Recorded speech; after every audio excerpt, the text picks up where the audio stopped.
Okay, guys, let's continue DJB book of marginal costing. Question number 45 MTP April 19 में आया हुआ, उसको करते हैं. Yamuna limited manufactures a product currently utilizing 80% capacity with a turnover of rupees 8 lakh at rupees 25 per unit. So 80% capacity is having turnover of 8 lakh at 25 per unit. That means units कितना होगा उसमें 8 lakh by 25 करेंगे,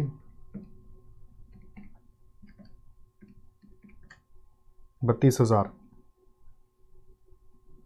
So 32,000 is equal to 80%, तो therefore 100% is equal to 40,000 होगा.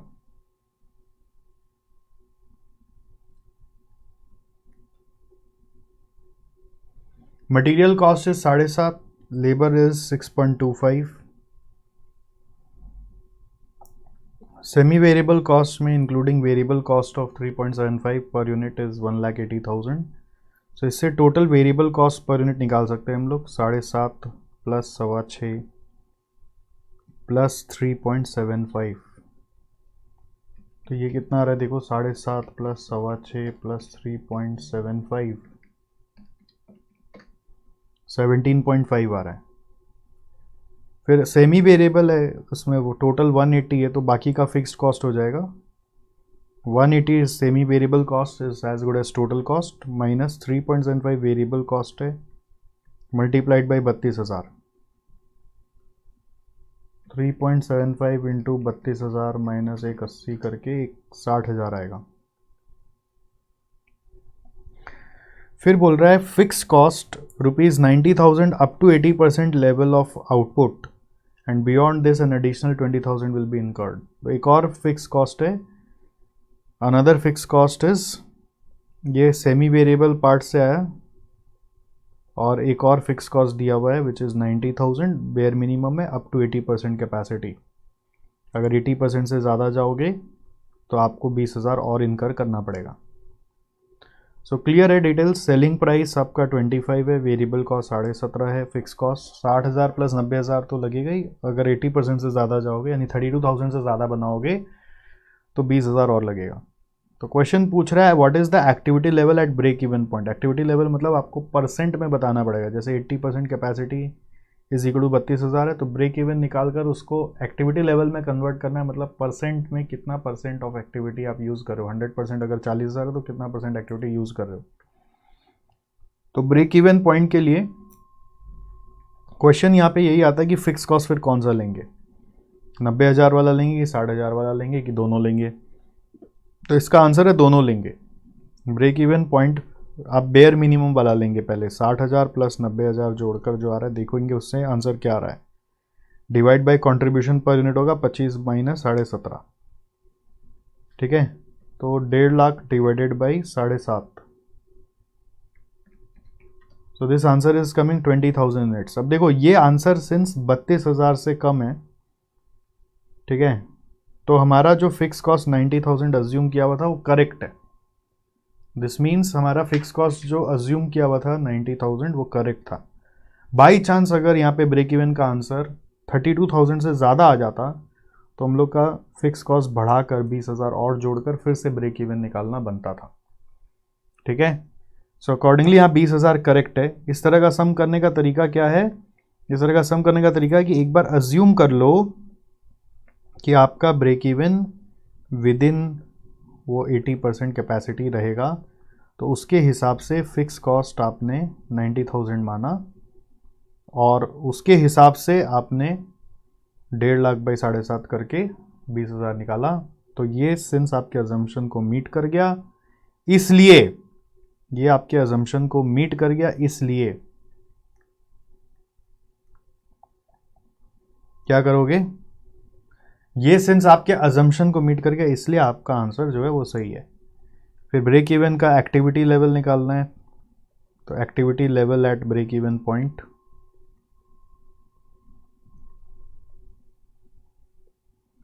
Is equal to 20,000 out of 40,000 करके आ रहा है 50%. Second, number of units to be sold to earn a net income of 8% on sales. तो units to be sold to earn net income of 8% on sales कैसे आएगा? So this will be x is equal to fixed cost plus profit by contribution per unit करोगे, ठीक है. x is your sales unit. अब इसमें भी फिर माना जा रहा है कि let x is within 32,000 units, तो उसके कारण फिक्स कॉस्ट 90,000 प्लस 60,000 मिला के 1.5 लाख आएगा, ठीक है. प्रॉफिट है 8% ऑन सेल्स, तो 0.08 इंटू सेल्स करना पड़ेगा. अब ये x is my units, okay, तो सेल्स निकालने के लिए x इंटू 25 करना पड़ेगा, सेलिंग प्राइस 25 करके, divide by contribution per unit 7.5 है. तो इसको सॉल्व करिए, देखिए x का वैल्यू क्या आ रहा है. 25 इंटू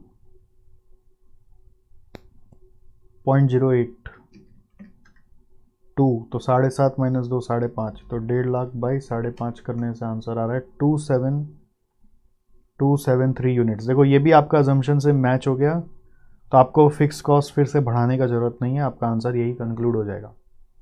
थर्ड पार्ट बोल रहा है activity level needed to earn a profit of 95,000. तो थर्ड पार्ट में चल रहे हैं.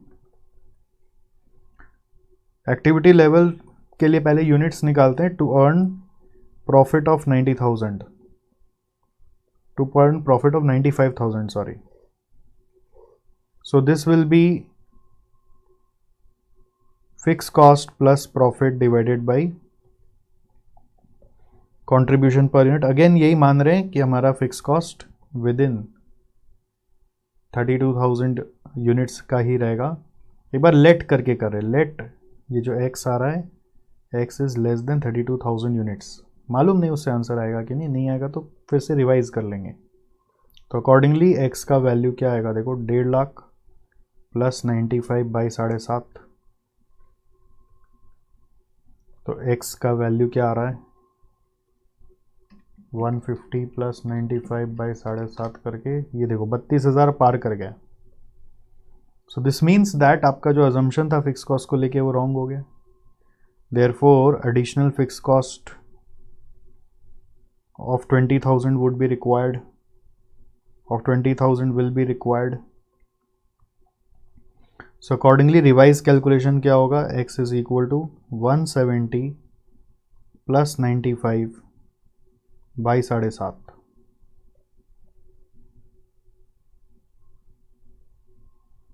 वन 170 प्लस 95 बाई 7.5 करके आंसर आ रहा है 35,333 यूनिट्स. और उस पे एक्टिविटी लेवल क्या होगा, डिवाइड बाई आपको 40,000 करना पड़ेगा.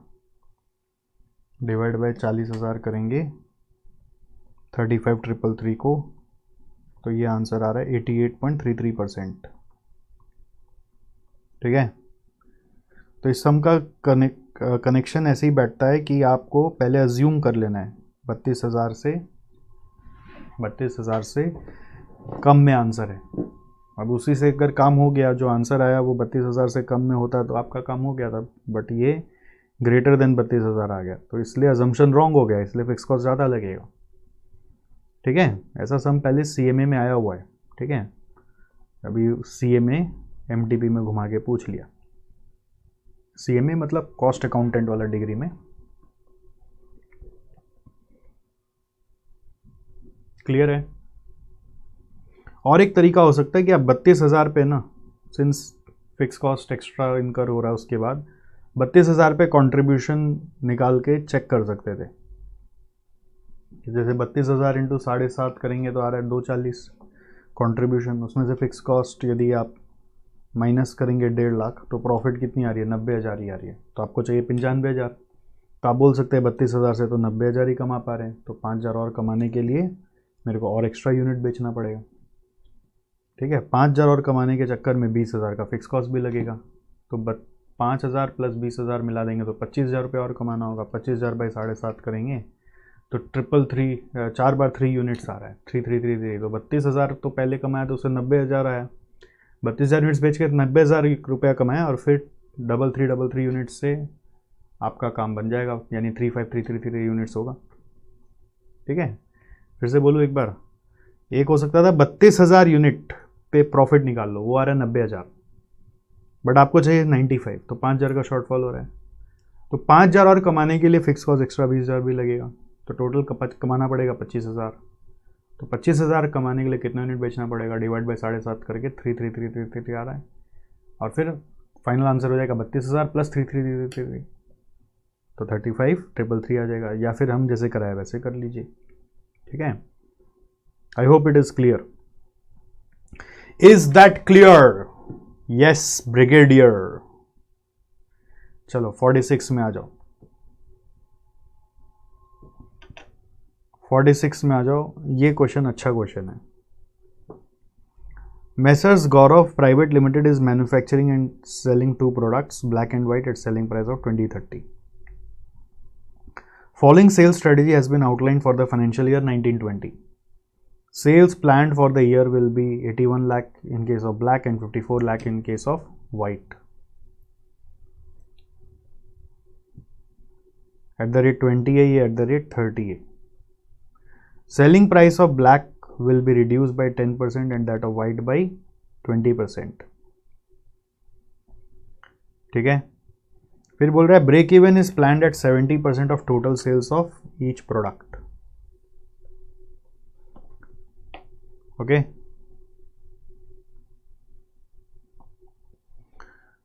अगर सेलिंग प्राइस 10% से ब्लैक का कम हो जाए तो नया सेलिंग प्राइस आ जाएगा 18, 20 में 10% घटा दिए, और वाइट में 20% घटाना है तो 6 रुपया घट जाएगा, तो इसका सेलिंग प्राइस आ जाएगा 24। ओके,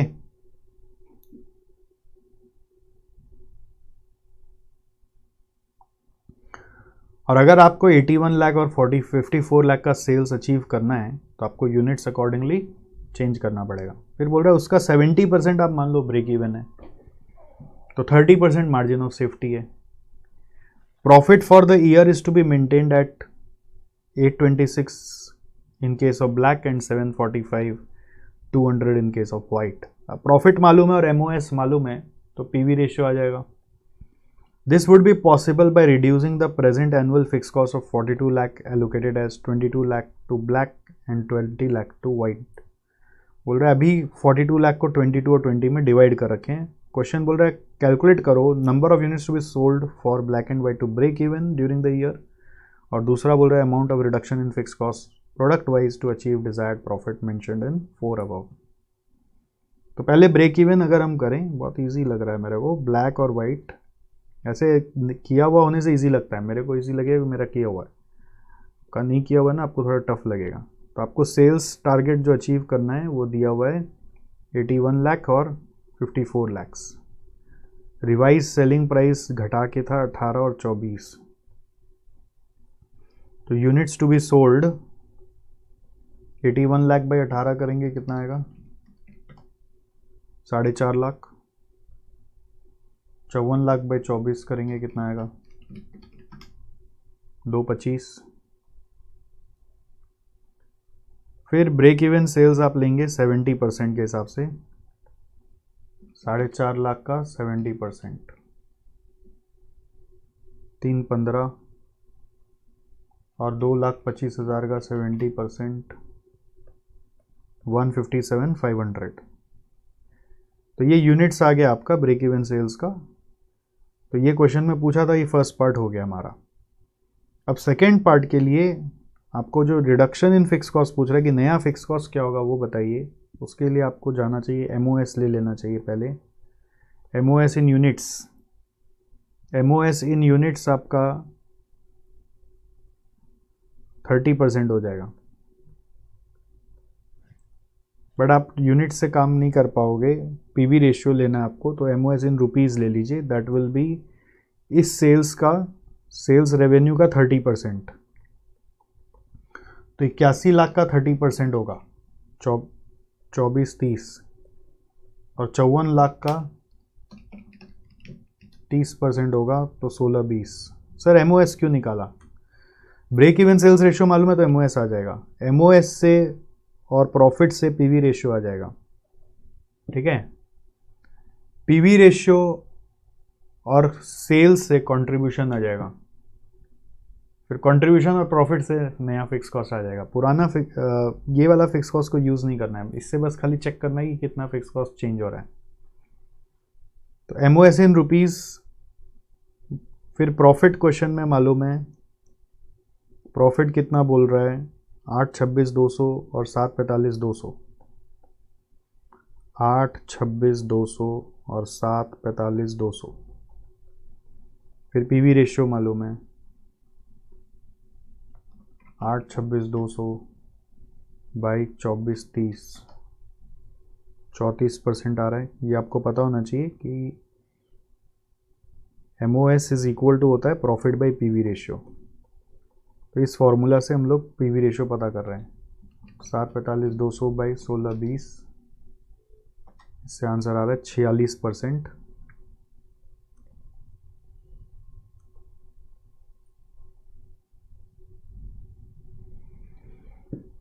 ठीक है, 34% और 46% है। नाउ आफ्टर दैट सेल्स आपको मालूम है तो कंट्रीब्यूशन निकाल सकते हो आप। 81 लाख का 34% और 54 लाख का 46%, तो ये आ रहा है 2484। 81 लाख का 34%, 27,54,000। अब प्रॉफिट मालूम है तो लेस प्रॉफिट करेंगे आप 826,200 और 745,200 से, सो आपका फिक्स कॉस्ट आ जाएगा।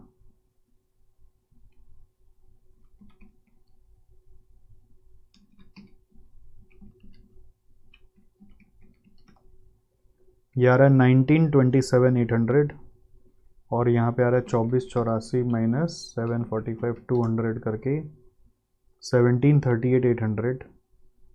फिर आपका प्रेजेंट फिक्स कॉस्ट आपको मालूम है, जो क्वेश्चन में दिया हुआ था लास्ट लाइन में, प्रेजेंट फिक्स कॉस्ट दिया हुआ था 22 और 20।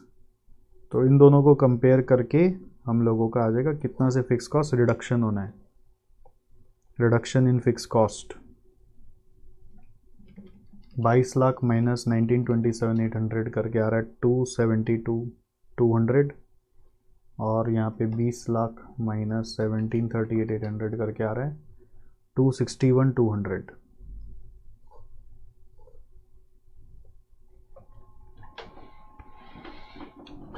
समझ में आया?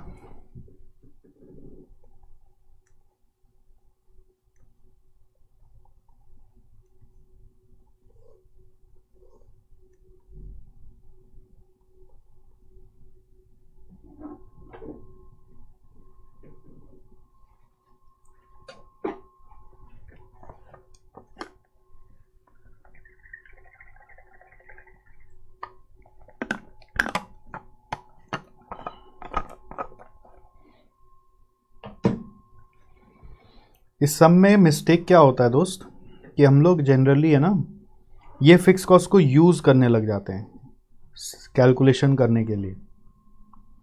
तो आपको बताना है कि नया फिक्स कॉस्ट क्या होगा, not using this fix cost. ठीक है, सो क्या करना था, सेल्स प्लान दिया हुआ था, फिर आपको सेलिंग प्राइस बोला घटा दो तो घटा दिया आपने, तो यूनिट्स आपका नया आ गया, उसी यूनिट्स का 70% किए तो ब्रेक इवन आ गया। ठीक है, 30% किए तो एमओएस आ गया, एमओएस इन रुपीज़ और प्रॉफिट्स से पीवी रेशियो आ गया। ये क्रैक था कि एमओएस लेके पीवी रेशियो निकालना है, फिर उससे कंट्रीब्यूशन आ जाएगा, फिर प्रॉफिट माइनस करा तो फिक्स कॉस्ट आ गया, और फिर प्रेजेंट फिक्स कॉस्ट लिया तो रिडक्शन इन फिक्स कॉस्ट आ गया।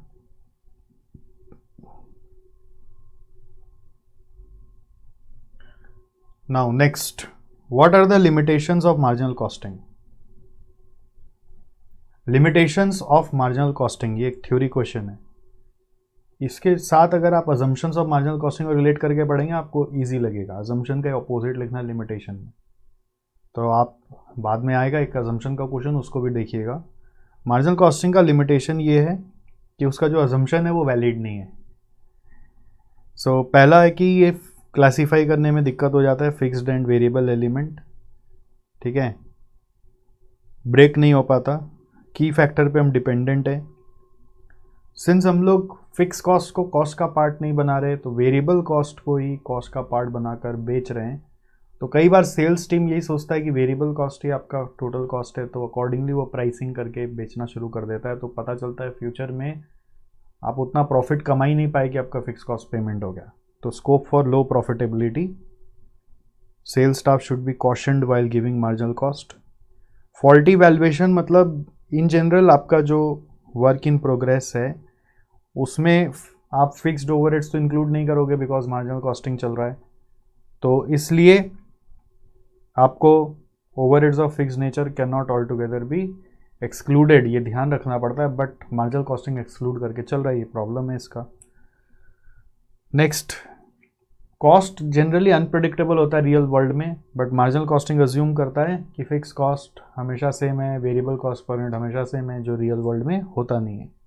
Fix cost will remain static जरूरी नहीं है, वेरिएबल कॉस्ट स्टैटिक रहेगा पर यूनिट जरूरी नहीं है। फिर कोई लॉन्ग टर्म का चीज़ है तो उसमें टाइम वैल्यू ऑफ मनी को हम कवर नहीं करते हैं और इन्वेस्टमेंट कितना हुआ उसको हम नहीं ध्यान देते हैं। और WIP के बारे में हम लोग ने ऑलरेडी बोल दिया, वो खाली 2 बार बोला हुआ है, 1 बार बोला है बस इन केस ऑफ लार्ज कॉन्ट्रैक्ट्स, और एक बार एक नॉर्मल कोर्स में बोल रहा है कि आप जनरली फिक्स्ड ओवरहेड इंक्लूड नहीं करते तो मार्जिनल कॉस्टिंग में वैल्यू अंडरस्टेटेड रहता है। तो अभी आप ये जैसे सीखा उसी से ही अजम्पशंस भी बन जाएगा, आगे जाके आप देखेंगे अजम्पशन वाला क्वेश्चन इसी तरह से बन जाएगा। आइए नेक्स्ट क्वेश्चन में चलिए 48 में आ जाइए। When volume is 4000 units, average cost is 3.75। अच्छा, तो 4000 यूनिट्स है, यदि यूनिट्स जब 4000 है तो एवरेज कॉस्ट पर यूनिट बोल रहा है 3.75 है, तो इससे टोटल कॉस्ट निकाल लेते हैं। तो टोटल कॉस्ट क्या आएगा, 4000 इंटू 3.75, 15000 आ रहा है। फिर यूनिट्स जब 5000 है तो एवरेज कॉस्ट इज 3.5, तो 5000 इंटू 3.5 है तो 17500।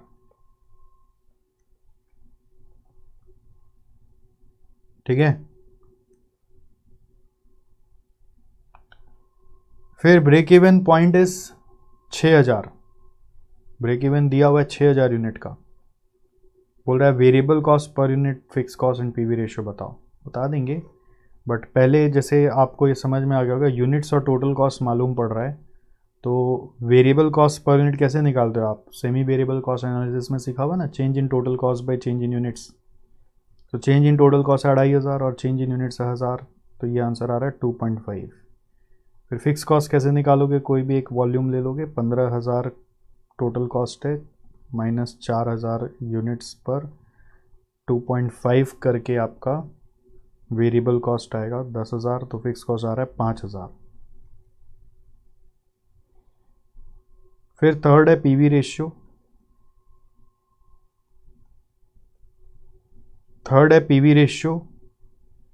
PV रेशियो निकालने के लिए जैसे क्वेश्चन ने ब्रेक इवन का हेल्प लेने के लिए बोला है, ब्रेक इवन यूनिट्स है आपका 6000, so this means fix cost by contribution per unit,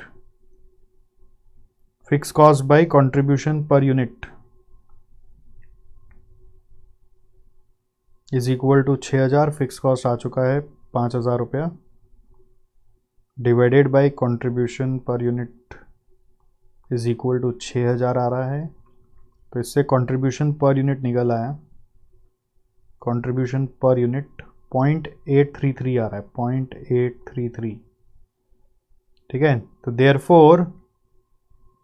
therefore अब आपको निकालना है PV रेशियो ना, तो PV रेशियो के लिए सेलिंग प्राइस भी चाहिए, तो इसमें यूनिक क्या है, सेलिंग प्राइस निकालना। सेलिंग प्राइस के लिए कंट्रीब्यूशन पर यूनिट आपको मालूम है और वेरिएबल कॉस्ट पर यूनिट मालूम है, तो contribution plus variable cost is selling price, तो 0.833 plus variable cost is 2.5, so this is coming 3.2.5 plus 0.833 3.333, तो therefore PVR is equal to 0.833 divided by 3.333,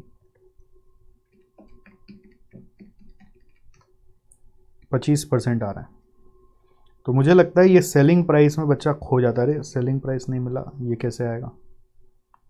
ठीक है, तो नया नया चीज़ को मार्क करते रहना चाहिए कि सेलिंग प्राइस इस तरह से निकाला जा सकता है।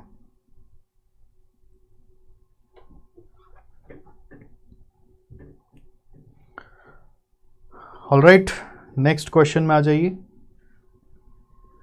नेक्स्ट क्वेश्चन में आ जाइए।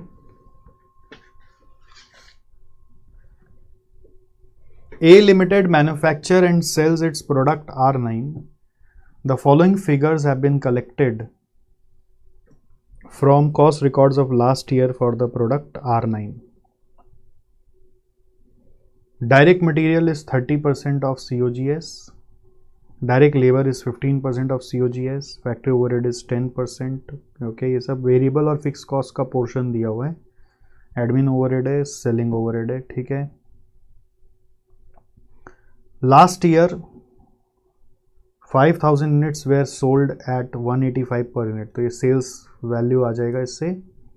और determine the following: break even sales, profit, MOS, profit of sales were 10% less than actual sales. Assume that admin overhead is related with production activity. तो इससे हम कैसे क्रैक करें, ठीक है।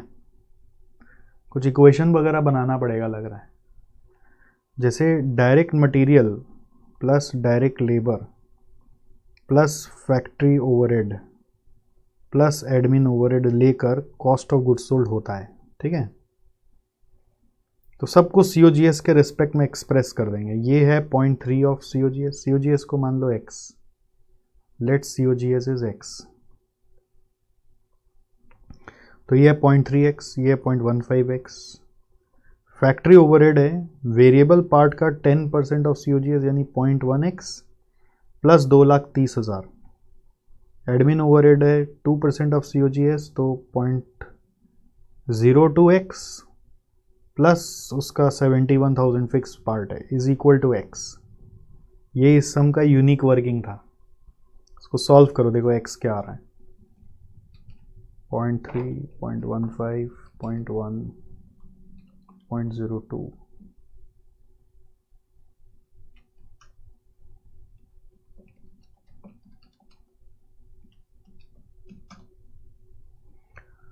इसको सॉल्व करेंगे, x का वैल्यू आ रहा है 7 lakh. x value is coming as 7 lakh, ठीक है। तो this is your COGS। So accordingly now you will get all the items. मतलब मटेरियल का अमाउंट क्या होगा, 30% ऑफ COGS, तो 30% ऑफ 7 लाख, 210। डायरेक्ट लेबर कितना होगा, 15%, तो 7 लाख का 15% होता है 1,05,000।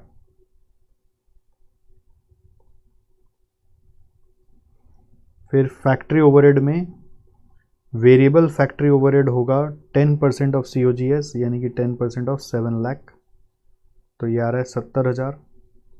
और वेरिएबल एडमिन ओवरहेड है 2% ऑफ COGS, तो 2% of 7 lakh is equal to 14,000, ठीक है। अब बात आता है selling overhead is 4% of cost of sales. ये कैसे आएगा, ये भी एक नया चीज आ गया। यहां तक तो ठीक है। अब सेलिंग ओवरहेड का हम कैसे करें, आपको पता होना चाहिए COGS में सेलिंग ओवरहेड ऐड करते हैं तो COS आता है। COGS मुझे मालूम है 7 लाख प्लस सेलिंग ओवरहेड है 4% ऑफ कॉस्ट ऑफ सेल्स, तो कॉस्ट ऑफ सेल्स को मान लीजिए Y। तो COGS है 7 lakh plus 0.04 into Y plus fix cost है यहाँ पे 68,000। सो क्या होगा रिजल्ट यहाँ पर, y इज इक्वल टू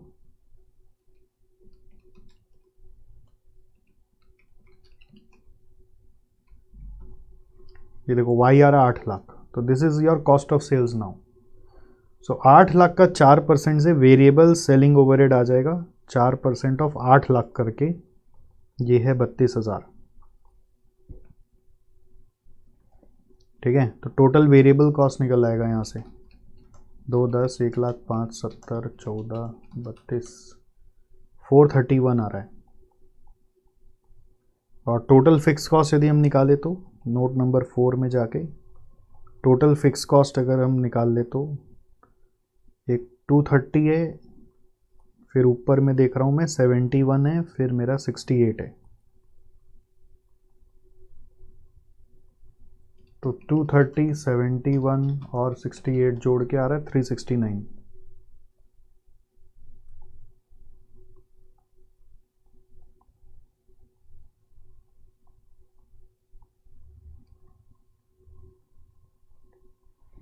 समझ में आया आपको?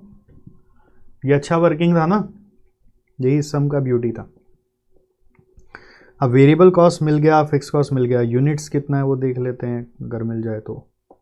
यहाँ पे लिखा 5000 यूनिट्स वेयर सोल्ड एट 185। सो ये सारा जो डिटेल्स था वो 5000 यूनिट्स के लिए था। तो आप इससे एक वर्किंग करें अगर, और वेरिएबल कॉस्ट पर यूनिट क्या आएगा यहीं पे करते हैं। ये यदि 5000 यूनिट का है तो वेरिएबल कॉस्ट पर यूनिट क्या आएगा, 431 डिवाइडेड बाई 5000 करने जा रहा है 86.2। ठीक है। सो अगर ये 86.2 है तो बेस्ड ऑन दिस आप कंट्रीब्यूशन पर यूनिट निकाल सकते हो। कंट्रीब्यूशन पर यूनिट होगा 185 माइनस 86.2,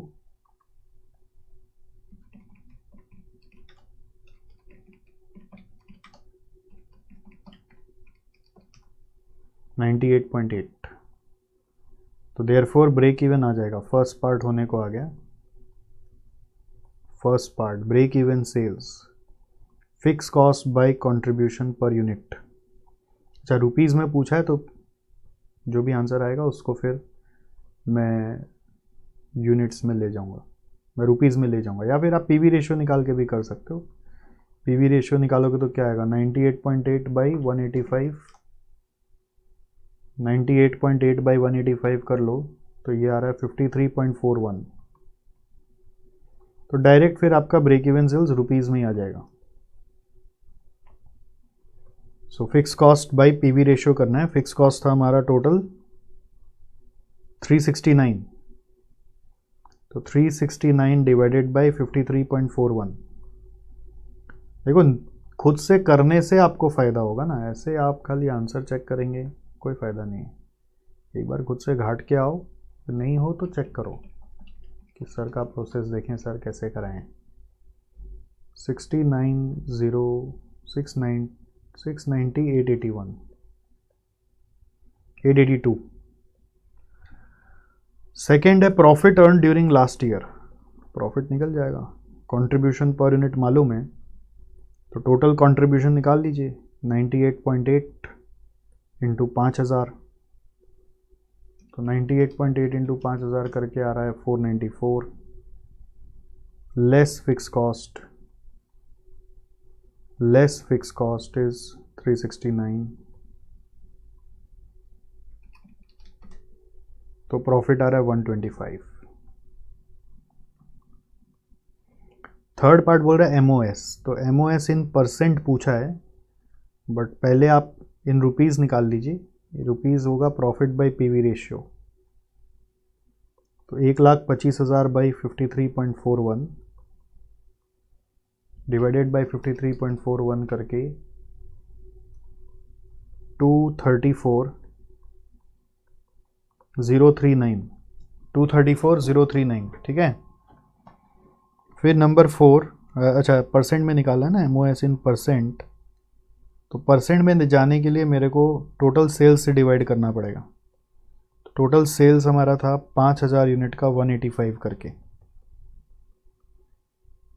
तो 5000 इंटू 185 करके आ रहा है 925। 234,039 डिवाइडेड बाई 925 करके आ रहा है 25.30। ओके। फिर बोल रहा है profit if sales were 10% less than the actual sales, यानी कि profit when quantity sold was 10% less than actual sales का मतलब क्या हुआ 4,500 यूनिट्स। तो कंट्रीब्यूशन क्या आएगा इससे,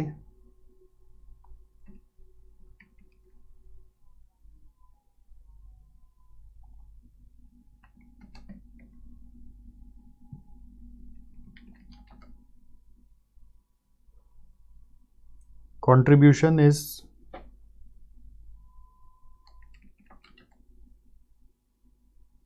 98.8 इंटू 4,500 करके आ रहा है 444,600 लेस फिक्स कॉस्ट है 369, तो रिजल्ट आ रहा है 75,600।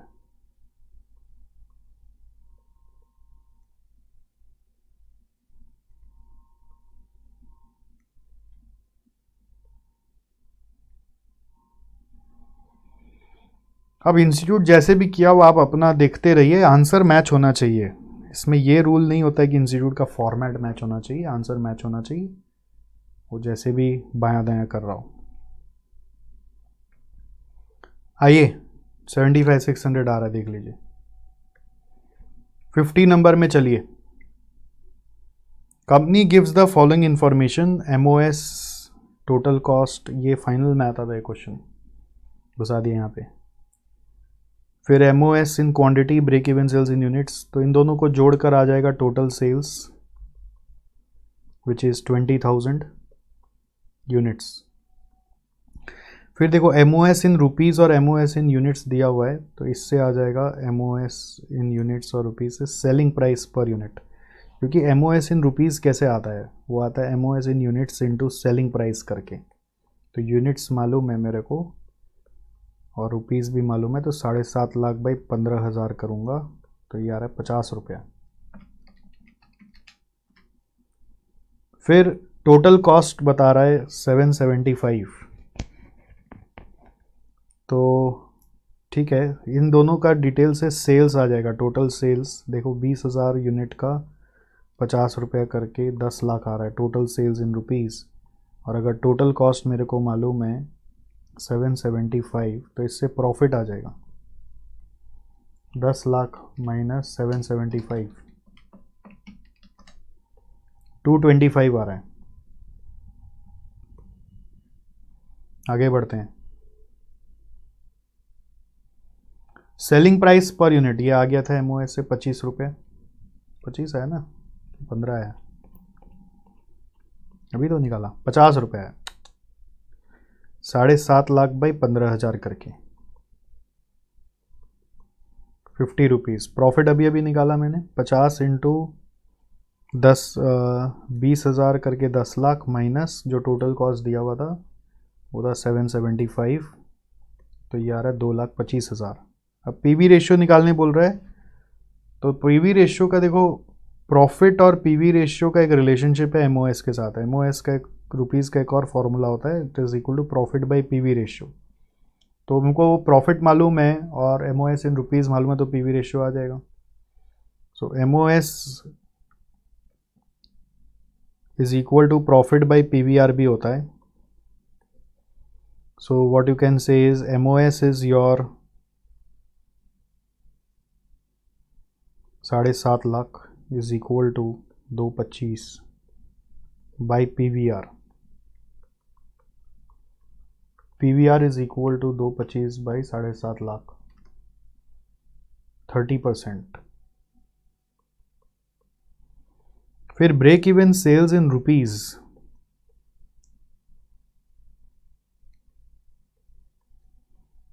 Break even sales in rupees कर रहे हैं तो कितना आ रहा है,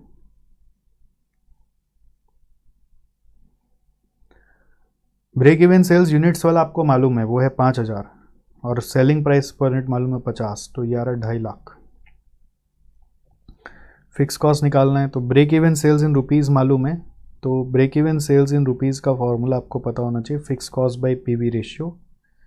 सो इससे आपका फिक्स कॉस्ट निकल जाएगा। Fix cost is equal to break even sales into PV ratio. So break even sales is 2.5 lakh, PV ratio is 30%, so this is coming 75,000। 2.5 lakh का 30%, ठीक है।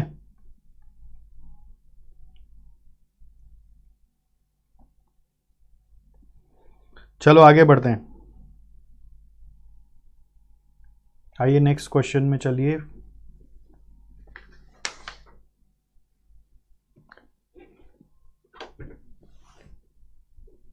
Moon Limited produces product X, Y, and Z and has decided to analyze its production mix in respect of these three products. तो की factor का question लग रहा है ये.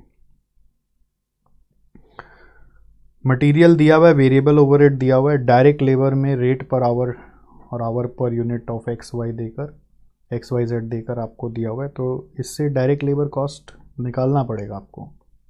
डिपार्टमेंट ए का 4 रुपया पर आवर इंटू 6 घंटा का 24, 10 घंटा का 40, 5 घंटा का 20, और डिपार्टमेंट बी में 8 रुपये के हिसाब से 48, 120 और 88.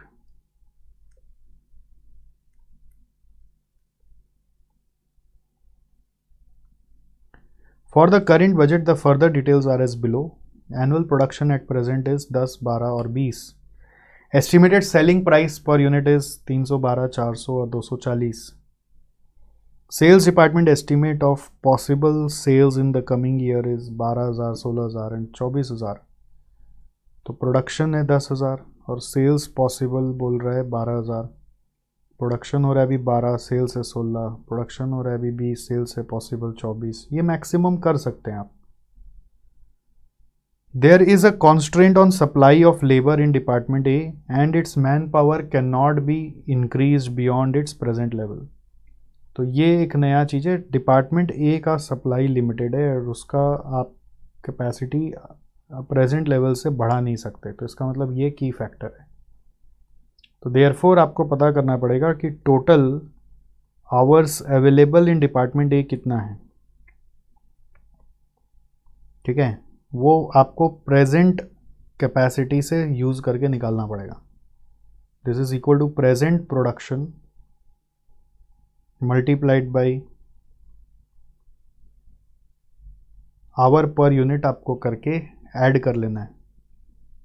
तो how much it will B.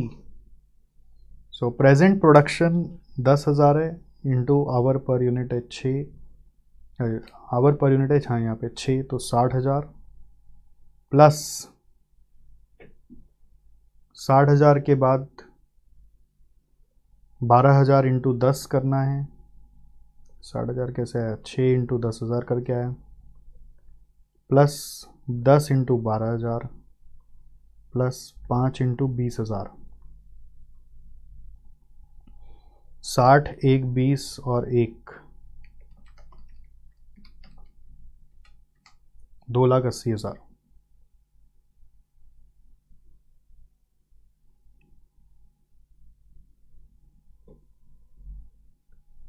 ठीक है, ये टोटल आवर्स अवेलेबल है और ये की फैक्टर है. तो जब ऐसा सिनेरियो होता है तो क्या करते हैं याद है ना, contribution per unit of key factor यानी contribution per hour in department A निकाल के रैंकिंग करके बांट दोगे. Identify the best possible mix and calculate the total contribution from the best possible mix. So to identify the best possible mix may be ये note number 1 था और यही आपका की फैक्टर है क्योंकि लिख दिया वो लिमिटेड है. अब नोट नंबर 2 में आपको रैंक निकालना है, वो होगा एक्स, वाई और जेड से. Selling price 312, 400, 240. Variable cost per unit, इन चारों को जोड़ लीजिए. Variable cost per unit 160 plus 8, ये चारों को जोड़ दे रहा हूँ मैं, थोड़ा कम लिखना चाह रहा हूँ, प्लस 24 प्लस 48 करके 240, इन चारों को ऊपर में. फिर 120, 20, 40, 120 करके 300, फिर 80, 12, 20, 88 करके 200. तो इससे आ गया कंट्रीब्यूशन पर यूनिट, ये आ रहा है 72, यहाँ आ रहा है 100 और ये आ रहा है 40. फिर our per unit, our per unit है 6, 10 और 5. कंट्रीब्यूशन पर आवर 12, 10 और 8. तो इससे आ जाएगा रैंक 1, 2, 3.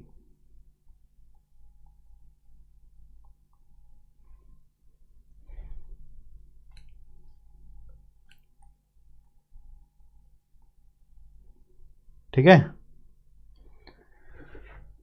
फिर इसके बाद ऑप्टिमम मिक्स में चलो।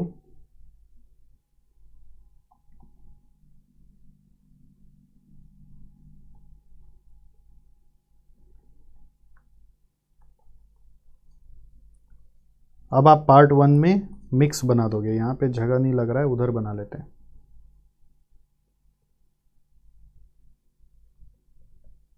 वन एंड टू एक साथ ही हो जाएगा। सो हम लोग कैसे बनाते थे याद है? प्रोडक्ट्स, फिर हम लोग कॉलम बनाते थे आवर्स, फिर यूनिट्स और फिर कंट्रीब्यूशन। तो प्रोडक्ट्स में रैंक के हिसाब से जाएंगे तो 1 2 3 है ऑर्डर। तो पहले एक्स का बनाएंगे, कितना मैक्सिमम जो 12,000 बन सकता है वो मैक्सिमम सेल्स जितना, कितना आवर चला जाएगा, ए में एक यूनिट पे 6 घंटा जाता है तो 72,000 चला जाएगा। फिर वाई रैंक 2, रैंक वाइज जा रहे हैं। वाई का मैक्सिमम है 16,000, उसमें कितना आवर जाएगा, 10 के हिसाब से 160। फिर जेड,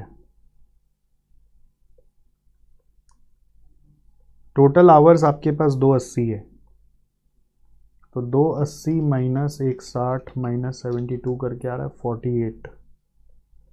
तो उस 48 से कितना यूनिट बनेगा, 48,000 बाई 5 करके 9,600। So using this the contribution will come. Contribution आपका पर यूनिट निकाला वो XYZ का which is 7240। तो ये एट द रेट 72 कितना आएगा, 12,000 इंटू 72 864। 100 है तो 16 लाख और 9,600 इंटू 40 384। तीनों का टोटल आ रहा है 28,48,000।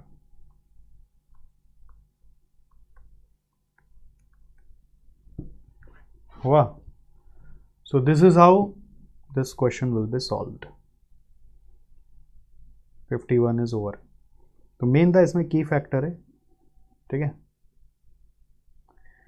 Next 52, differentiate between marginal and absorption costing, ये आप लिख सकते हैं। फिर भी पॉइंट्स देख लीजिए कि मार्जिनल कॉस्टिंग में variable cost are considered as product cost and inventory valuation के लिए वही यूज़ होता है, यहाँ पे दोनों यूज़ होता है। यहाँ पे फिक्स कॉस्ट को पीरियड कॉस्ट मान के चलते हैं, यहाँ पे फिक्स कॉस्ट को प्रोडक्शन के ऊपर चार्ज कर दिया जाता है, ठीक है। Cost data present highlight the total contribution of each product, और यहाँ पे net profit of each product, यहाँ पे कंट्रीब्यूशन ऑफ ईच प्रोडक्ट, यहाँ पे net profit of each product. First और सेकंड सब कोई लिख सकता था, बट नया चीज़ क्या है, यहाँ कंट्रीब्यूशन दिखाते हैं, प्रॉफिट दिखाते हैं।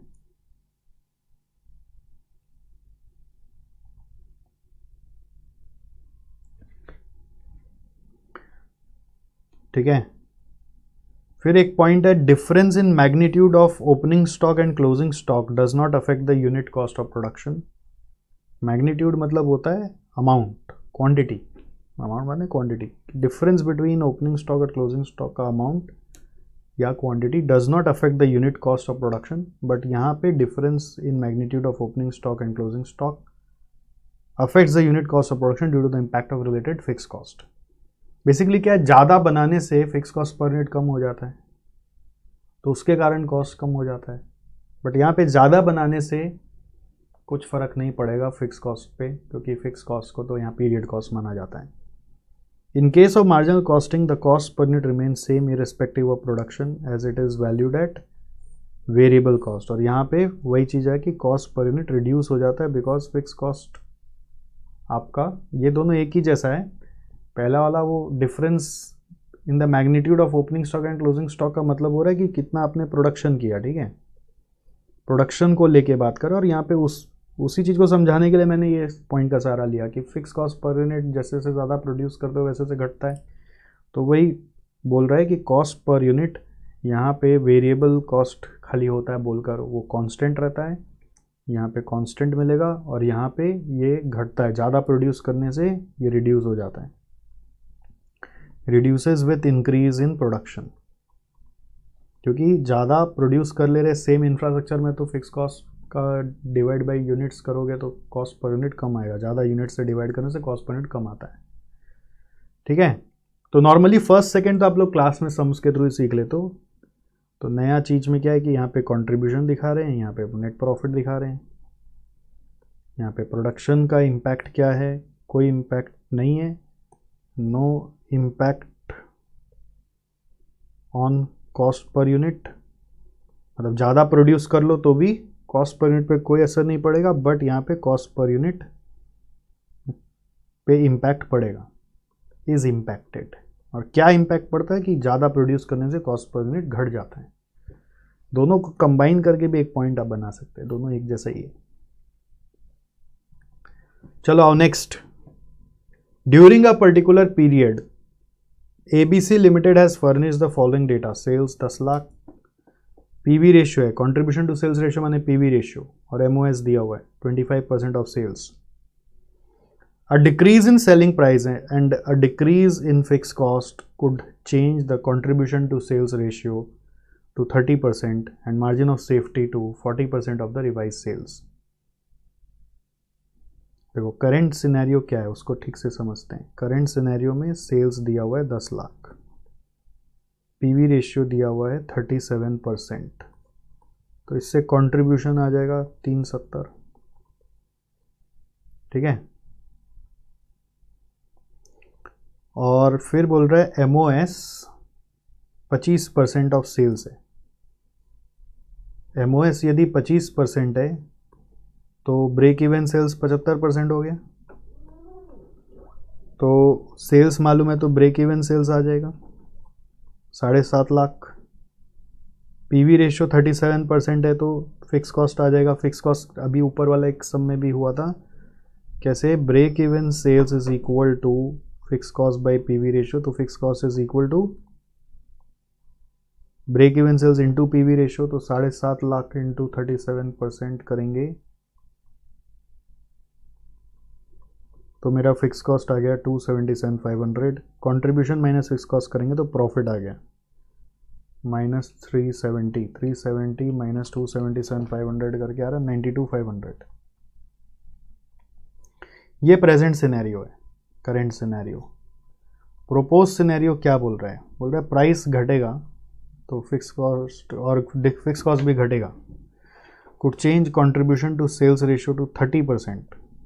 प्राइस घटेगा और फिक्स कॉस्ट घटेगा, ठीक है, और मार्जिन ऑफ सेफ्टी बोल रहा है हो जाएगा उससे 40%, तो ये आ जाएगा 60%।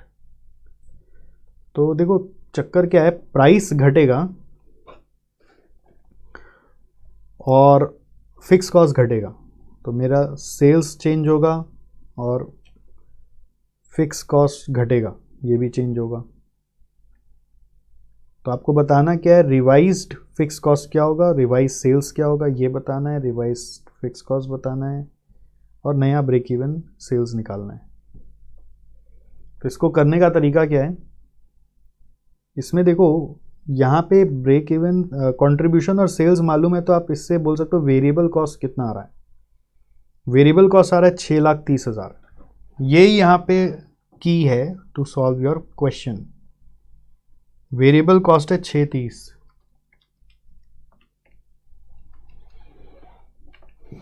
ठीक है।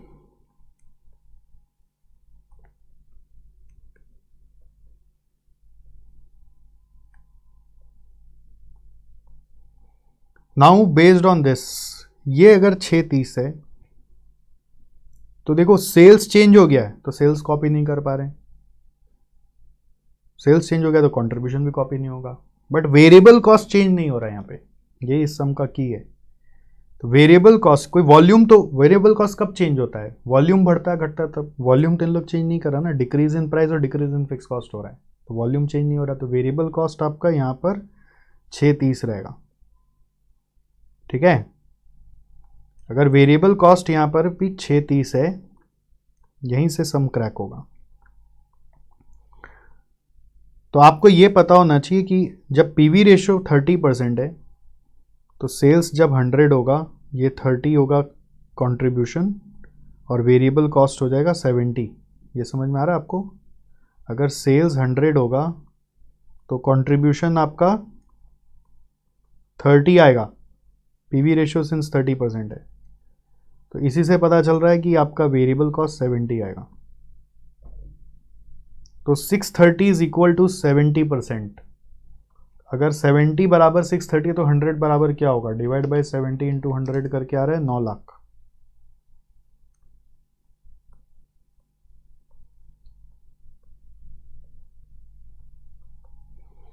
सो 9 लाख और 630 से डिफरेंस क्या आ रहा है? 270।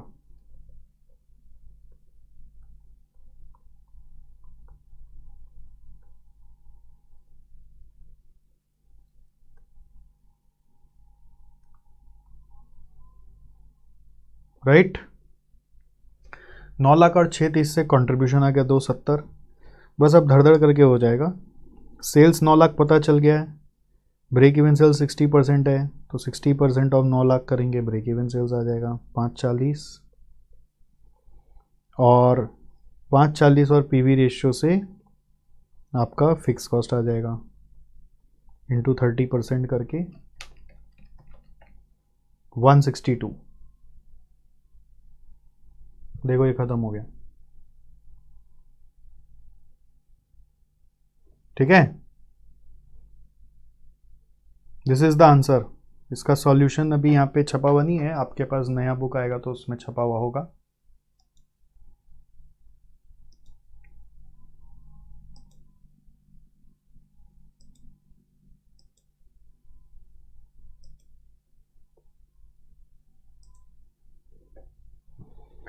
क्लियर है?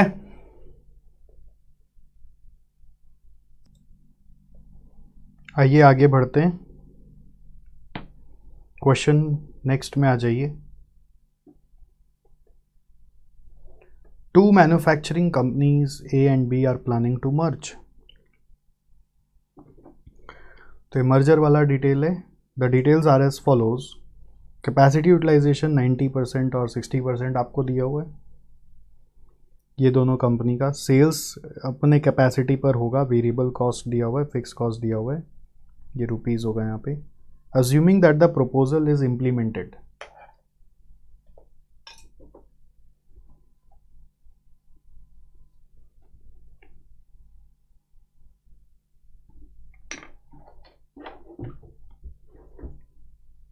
आपको कैलकुलेट करना बोल रहा है क्वेश्चन कि break even sales of merged plant and capacity utilisation at that stage निकालो।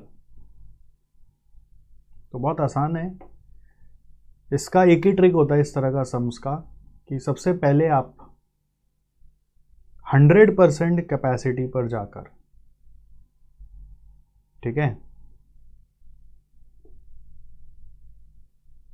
अपना पीवी रेशियो निकाल के लाइए।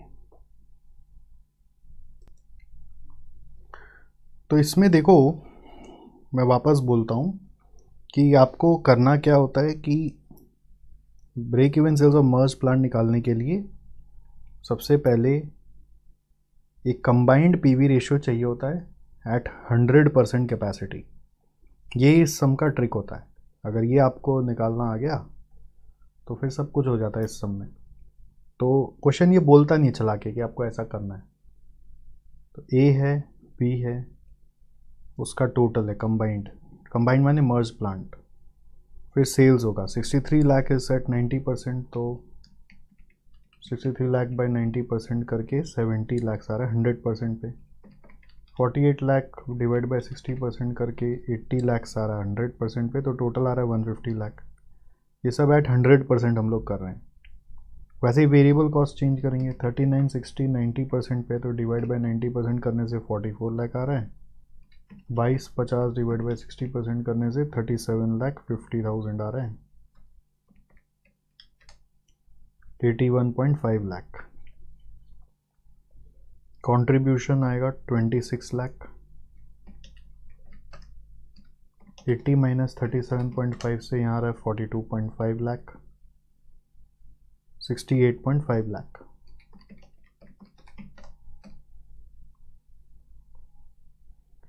यही ट्रिक होता है बस, इससे आप पीवी रेशियो निकाल लीजिए टोटल वाला 68.5 बाई 150 करके 45.67% आ रहा है। और टोटल फिक्स कॉस्ट भी आप कर सकते हैं, उसको चेंज नहीं करना पड़ता, वो 100% पे सेम ही रहेगा, वो 28 लाख आ रहा है 13 और 15 जोड़ के। सो आ गया ब्रेक इवन। फर्स्ट पार्ट करते हैं। Break even sales is 28 lakh by 45.67%।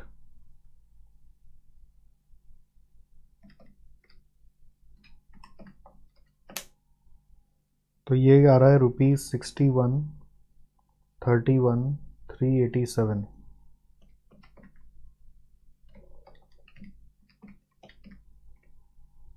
अगर आप पूरा डेसिमल ले लेते वो आ रहा है, अगर आप 45.67 एग्जैक्ट लेंगे तो 61,39,39 आ रहा है।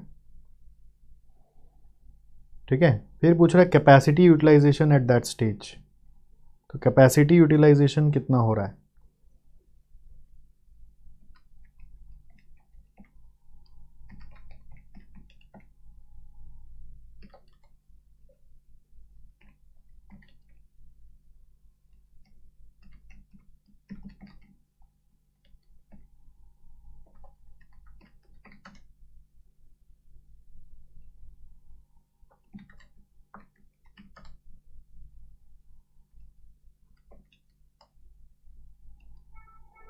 ये कैसे निकलेगा? एट दैट स्टेज मतलब होता है एट ब्रेक इवन स्टेज। तो ब्रेक इवन करने के लिए हम लोग को सेल करना पड़ा 61,39,39। तो ये सेल करने के लिए कितना कैपेसिटी हम यूज़ कर रहे हैं? तो हमारा 100% पे 150 लाख का सेल करने का कैपेसिटी है। तो 6130 के लिए कितना परसेंट कैपेसिटी यूज़ होगा? 61,39,39 बाई 150 लैक्स। तो 61,39,39 डिवाइडेड बाई 150 लैक्स करने से आ रहा है 40.87%। This is coming 40.87%। सेकेंड है profitability of the merged plant at 80% capacity utilisation. So 80% capacity अगर यूज़ करोगे तो कंट्रीब्यूशन कितना आएगा 80% पर? टोटल कंट्रीब्यूशन है आपका 68.5 लाख। तो 68,50,000 इंटू 80%, तो ये आ रहा है 13,70,000 less fix cost. Fix cost है 28 लाख। 68.5 लाख का 80% मेरे को लग रहा है मैंने गलत किया है। 68.5 लाख का 80% 5480 आता है।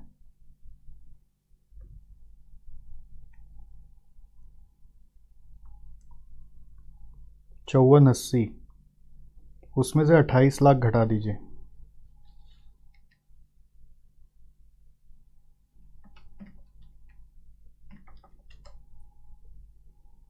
ये आ रहा है 26,80,000 प्रॉफिट। तो ये हो गया सेकेंड पार्ट। ठीक है, अब थर्ड पार्ट में चलो।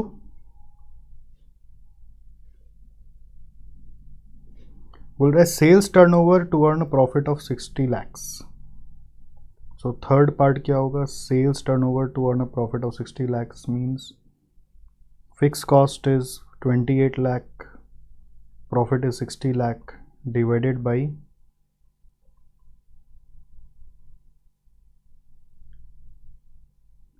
PV ratio is 45.67%.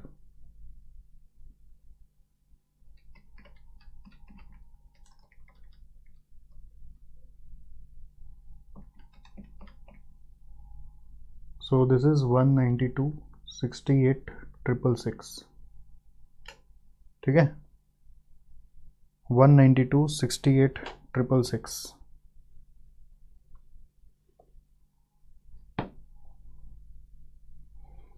नाउ ये सपना लग रहा है बिकॉज टोटल सेल्स ही आप 150 से ज़्यादा कर नहीं सकते, बट ठीक है। पार्ट 4 में बोल रहा है when the merge plant is working at a capacity to earn a profit of 60 lakhs, what percent increase in selling price is required to sustain an increase of 5% in fixed overhead? तो इसका मतलब बोल रहा है कि आप समझ लो fix cost 5% से बढ़ जाएगा। यहाँ पे करते हैं पार्ट 4। तो रिवाइज फिक्स कॉस्ट हो जाएगा 28 लाख प्लस 5% करेंगे तो 29,40,000 आ रहा है। ठीक है, दो तरीका से सम कर सकते हो आप। एक हो सकता है आप 28 लाख को 5% से बढ़ा दो और नया सेल्स निकाल दो। तो नया sales to earn profit of 60 lakhs when fix cost is increasing by 5%। तो जो भी नया सेल्स आया उस सेल्स को इस सेल्स से रिलेट करोगे तो एक्स्ट्रा जो आ रहा है वही इंक्रीज का जरूरत है। ठीक है, तो ये एक तरीका है। तो नया सेल्स क्या होगा, 28 लाख का 105% plus 60 lakh divided by 45.67% plus 60 lakh divided by 45.67%।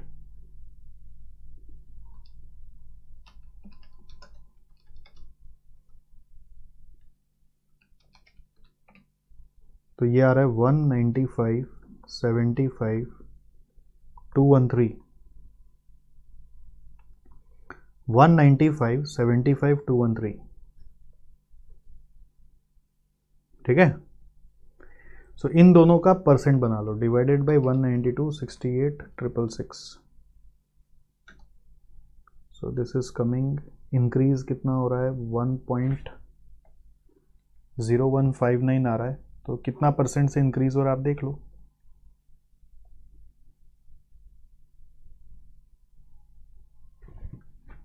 या आप बेसिकली ऐसे करो, इन इससे और इससे डिक्रीज इंक्रीज निकाल लो।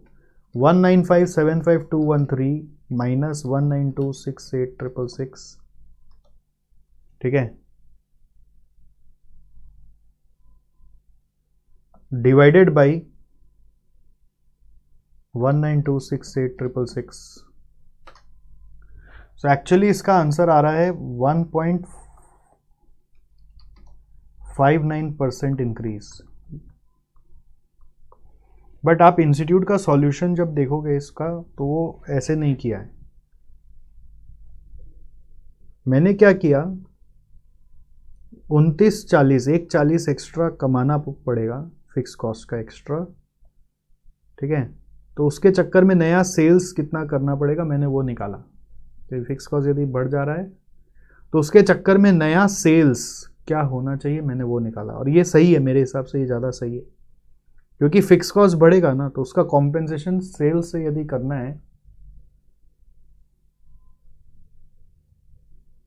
तो नया सेल्स निकल के आया ये वाला, कितना का सेल करोगे, इतना का सेल करोगे तो आपका ये फिक्स कॉस्ट रिकवर हो जाएगा। तो मेरे को ये ज़्यादा सही लग रहा है। बट इंस्टीट्यूट का जो सॉल्यूशन है वो क्या है मैं आपको वो अब समझाऊंगा। आप समझ लो ये नहीं किया हुआ है, इंस्टीट्यूट के हिसाब से ही चलेंगे हम लोग, क्योंकि आंसर गलत आ जाएगा अगर मेरा और इंस्टीट्यूट का तो फिर वो इंस्टीट्यूट ही जीतेगा। ठीक है, क्योंकि यहाँ पे चित्त भी इंस्टीट्यूट का और क्या बोलते हैं, चित्त भी मेरी पट भी मेरी, पट भी इंस्टीट्यूट का ही है, इसलिए we will go with the institute. तो इंस्टीट्यूट जो चाह रहा है वही करेंगे। वो चाह रहा है बस कि आपका जो फिक्स कॉस्ट का इंक्रीज हुआ ना वो निकालो पहले। Increase in fix cost is 1,40,000 और बस बोल रहा है ये 1,40,000 को सेल प्राइस से रिकवर कर लो। सेल प्राइस से इस 1,40,000 को रिकवर कर लो। हालांकि इस 1,40,000 को रिकवर करने के लिए हम लोग को पीवी रेशियो से डिवाइड करके सेल्स पे जाना चाहिए, जैसे मैंने कराया था। बट इंस्टीट्यूट ऐसे नहीं कर रहा है। इंस्टीट्यूट क्या कर रहा है, बस इसको बोल रहा है आप इससे रिकवर कर लो सेल्स के प्रोपोर्शन बना के। तो percentage of increase in selling price required is equal to 140 divided by 192.68,666। तो 140 डिवाइडेड बाई 192.68,666 करके आ रहा है 0.726%, 727 भी बोल सकते हैं। आई होप आपको क्लियर हो रहा है कि इंस्टीट्यूट कैसे आपसे करवाना चाह रहा है। 0.727%। वो बोल रहा है बस आप इंक्रीज इन फिक्स कॉस्ट जो भी हो रहा है 5% से, बस उसको आपको रिकवर कर लेना है by way of increase in selling price. Ideally उस इंक्रीज इन फिक्स कॉस्ट के चक्कर में हम लोग बहुत बार नया सेल्स निकाल लेते हैं, ठीक है। तो 28 लाख प्लस अगर आप नया सेल्स निकालोगे तो नया सेल्स कितना आ रहा है, 5% जोड़कर 2940 हुआ, प्लस 60 लाख करेंगे डिवाइड बाई 45.67% करेंगे तो नया सेल्स आ जाएगा। तो नया सेल्स नहीं निकालना आपको, आपको करना क्या बोल रहा है इंस्टीट्यूट, बस इंक्रीज इन फिक्स कॉस्ट लीजिए और उसको सेल्स से रिकवर कर लीजिए। क्योंकि अगर इतना का सेल करते हैं उसके अगेंस्ट में 140 और ऐड करना है तो सेलिंग प्राइस कितना से इंक्रीज करना है, बस वो पता कर लीजिए, दैट्स इट। तो मेरे हिसाब से ये एक नया चीज़ था। पार्ट 1 2 3 तो फिर भी किया हुआ रहता है, पार्ट 4 नया होने के कारण हम लोगों से हो सकता है ये सम होता नहीं। ओके, हो सकता है इसमें यहाँ लिखा है ना, वाइल वर्किंग एट कैपेसिटी, मतलब मान लो कि सेल्स नहीं बढ़ेगा, क्वांटिटी नहीं बढ़ेगा, खाली प्राइस बढ़ाना है, तो शायद इनका जो क्वेश्चन फ्रेम करने का स्टाइल होगा वो शायद वो यही बोलना चाह रहे होंगे जो कर रहे हैं, पर ठीक से समझ नहीं आ रहा जब अपने अपने आप पढ़ रहे हैं। तो ये लाइन का मतलब भी ये हो सकता है कि शायद जब अपने नया सेल्स निकालते हैं ना, fix cost plus profit by PV ratio से, तो ऐसा नया सेल्स जब आता है तो उसमें हो सकता है वॉल्यूम भी बढ़ जा रहा होगा ना, तो वो चाह रहा है कि वॉल्यूम ना बढ़े, हो सकता है ना। सेल्स तो प्राइस और वॉल्यूम दोनों से कंबाइन होकर पैदा होता है। तो आप जब नया सेल्स निकाल रहे हैं 2940 प्लस 60 लाख बाई 45.67% करके, तो ऐसा हो रहा होगा कि आपका क्वांटिटी भी बढ़ जा रहा होगा, may be it is possible, but उसको इग्नोर करना है, ठीक है। तो आपको ये तरीका अपनाना है जैसा इंस्टीट्यूट ने बताया, नहीं तो मार्क्स नहीं मिलेगा। ये एक यूनिक चीज़ था मेरे हिसाब से, इसमें क्लियर नहीं होता है कि करना क्या है, कैसे करना है। खैर, नेक्स्ट क्वेश्चन में आ जाइए 55। Aditya Limited manufactures 3 different products and the following information has been collected from the books of accounts: sales mix, selling price, variable cost, total fixed cost, or sales. The company has currently under discussion a proposal to discontinue the manufacture of product U and replace it with product M when the following results are anticipated. तो STM के साथ ये situation आ जाएगा। Compute करना है PV ratio, contribution, profit and break even sales for existing, and PV ratio, contribution, profit and break even sales for the propose mix. तो हो जाना चाहिए, इजी है। तो यहाँ पर सेल्स मिक्स आपको जो दिया हुआ है ये अज्यूम किया जाएगा क्वांटिटी का मिक्स है, क्योंकि सेलिंग प्राइस और वेरिएबल कॉस्ट पर यूनिट पे दिया हुआ है। अगर ये टोटल दिया हुआ होता तो वो सेल्स मिक्स वैल्यू का माना जाता। तो यहाँ से कंट्रीब्यूशन पर यूनिट यदि हम निकालें तो ये आ रहा है 150, यहाँ पे आ रहा है 200 और यहाँ पे आ रहा है 80, ठीक है। और टोटल सेल्स यदि 60 लाख आपको मालूम है, तो अब देखो फंसा दिया, टोटल सेल्स जब दे दिया ना, तो अब ऐसा लग रहा है कि क्या ये टोटल सेल्स को हम 35 और 30 में स्प्लिट करें। तो अल्टीमेटली ये क्या चीज़ का सेल्स मिक्स दिया हुआ था, कंफ्यूज हो गए हम लोग, समझ में आ रहा है। तो अब जब टोटल सेल्स दिया हुआ है तो मेरे को लग रहा है कि ये वैल्यू का सेल्स मिक्स होगा, नहीं तो अगर हम ऐसा नहीं मानेंगे, ये क्वांटिटी का मान के चलेंगे, तो प्रॉब्लम क्या आएगी, जो क्वेश्चन में बोल रहा है ना कि आप टोटल कंट्रीब्यूशन निकालिए, तो टोटल कंट्रीब्यूशन को मेरे को contribution per unit into units करना है। अब यूनिट्स में कैसे निकालूंगा, यूनिट्स निकालूंगा कैसे बताओ। जैसे नॉर्मली हम लोग जब क्लास में ऐसे सम्स करते हैं तो प्राइस पर यूनिट और वेरिएबल कॉस्ट पर यूनिट दिया था, सेल्स मिक्स क्वांटिटी का मान दिया जाता है। बट यहाँ पे वैल्यू का इसलिए मान रहे क्योंकि since sales value is given, otherwise sales split नहीं होगा, और सेल्स स्प्लिट नहीं होगा तो हम लोग को यूनिट्स निकालना नहीं आएगा, ठीक है।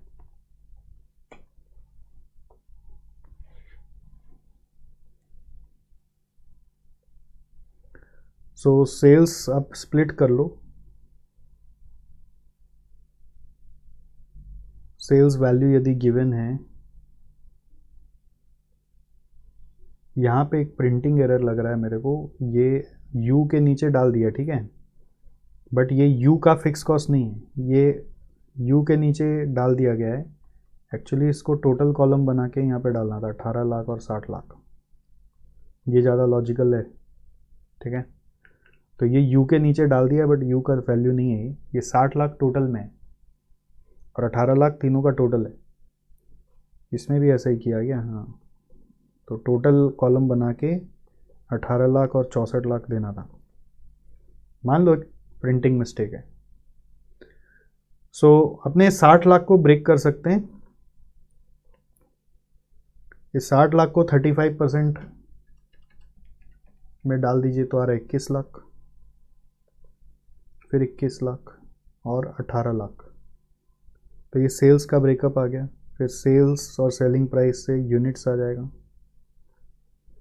यूनिट्स आ रहा है 21 लाख डिवाइडेड बाई 300 करके 7000। यहाँ पे भी 21 लाख है, 21 लाख बाई 400 करके आ रहा है 5250 और यहाँ पे आ रहा है 9000। सो टोटल कंट्रीब्यूशन आएगा 150 इंटू 7000, 10,50,000। 5250 इंटू 200 करके 10,50,000 और 9000 इंटू 80 करके 7,20,000। तीनों जोड़ देंगे अगर तो ये आ रहा है 28,20,000। ठीक है, क्वेश्चन में क्या क्या मांगा है देखो। पहला बोल रहा है पीवी रेशियो दो। पीवी रेशियो तो कंट्रीब्यूशन बाय सेलिंग प्राइस करके आ जाएगा। पीवी रेशियो में यही निकाल दूंगा 50%, 200 बाई 400 से 50%, 80 बाई 200 से 40%। तो ये आ गया। फिर क्या मांगा है क्वेश्चन में? क्वेश्चन में बोल रहा है आप कंट्रीब्यूशन दिखाइए, वो भी आ गया मेरा। फिर क्वेश्चन बोल रहा है प्रॉफिट दिखाइए, तो लेस करूंगा फिक्स कॉस्ट जो है 18 लाख, तो प्रॉफिट आ गया 10.2। ये भी आ गया। चौथा क्वेश्चन क्या बोल रहे हैं? आप ब्रेक इवन दिखाइए फॉर एग्जिस्टिंग प्रोडक्ट मिक्स। तो ब्रेक इवन के लिए हम लोग को क्या करना पड़ता है? Overall fix cost by overall PV ratio लेना चाहिए। तो देखो मेरे को टोटल कंट्रीब्यूशन मालूम है, टोटल सेल्स मालूम है, तो मैं इन दोनों से ओवरऑल पीवी रेशियो निकाल सकता हूँ। पीवी रेशियो यदि ओवरऑल निकालना है तो कितना होगा? PV ratio overall that will be 28,20,000 by 60 lakh, 47%। फिर इसके बाद आपका ब्रेक इवन सेल्स आएगा, that will be 18 lakh divided by 47%। So it is coming 38,29,787। ठीक है, तो ये क्लियर हो गया आपको। नाउ ये आपका पार्ट 1 आ गया आंसर का। पार्ट 1 में सर ने क्या क्या किया? Step number 1 contribution per unit निकाला, स्टेप नंबर 2 सेल्स को ब्रेक किया, स्टेप नंबर 3 पीवी रेशियो निकाला, स्टेप नंबर 4 सेल्स यूनिट्स निकाला, स्टेप नंबर 5 टोटल कंट्रीब्यूशन निकाला, फिर फिक्स कॉस्ट माइनस करके प्रॉफिट निकाला, फिर ओवरऑल पीवी रेशियो निकाला, फिर ब्रेक इवन सेल्स निकाला। और क्वेश्चन में पीवी रेशियो मांगा था, कंट्रीब्यूशन मांगा था और ब्रेक इवन सेल्स मांगा था, 358 मांगा था, वो आ गया। अब यही काम आपको नया मिक्स के लिए करना है, यही सारा काम करो, अपने से ट्राई करो, पॉज करो और ट्राई करो। तो 64 लाख का 50% आएगा यहाँ पे 32 लाख, 64 लाख का 25% आएगा 16 लाख, फिर 16 लाख,